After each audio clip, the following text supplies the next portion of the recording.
घाटबोरी लोणीगवळी cement रस्ता रखडला, सामाजिक कार्यकर्त्यांचे अर्धनग्न आंदोलन। मेहकर तालुक्यातील घाटबोरी ते लोणीगवळी सिमेंट रस्त्याचे काम गेल्या 4 महिन्यांपासून अर्धवट अवस्थेत पडून आहे। ठेकेदाराने काम सोडून दिल्याने नागरिकांना मोठा त्रास सहन करावा लागत आहे। या निषेधार्थ घाटबोरी येथील सामाजिक कार्यकर्ते अंकुश श्रीराम राठोड आणि राजू तुकाराम कुसळकर यांनी अर्धनग्न आंदोलन करत सार्वजनिक बांधकाम विभागाविरोधात संताप व्यक्त केला।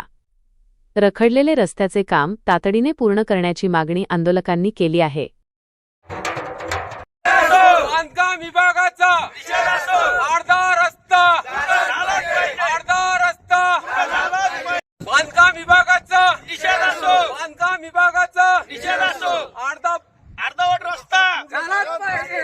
रस्ता घाटबोरी ते लोणीगवळी जो कॉन्क्रीट रस्त्याचं काम चालू आहे, या सार्वजनिक बांधकाम विभागाच्या हलगर्जीमुळे हे एका वर्षापासून आता चालू केलेलं काम या अवघ्या 3 महिन्यापासून बंद आहे। पुढं पावसाळा आहे, आमच्या गावचे म्हणजे आवक जावक सगळे हे बंद होण्याची शक्यता आहे।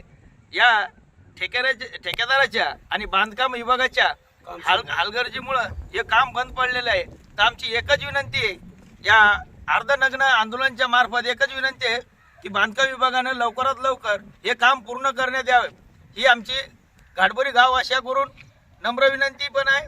जर अगर हे रोड अवघ्या 1 महिन्याच्या आत जर नाही चालू झालं तर आम्ही समृद्धीवर रस्ता रोको आंदोलन करू। ही क्रांतिकारी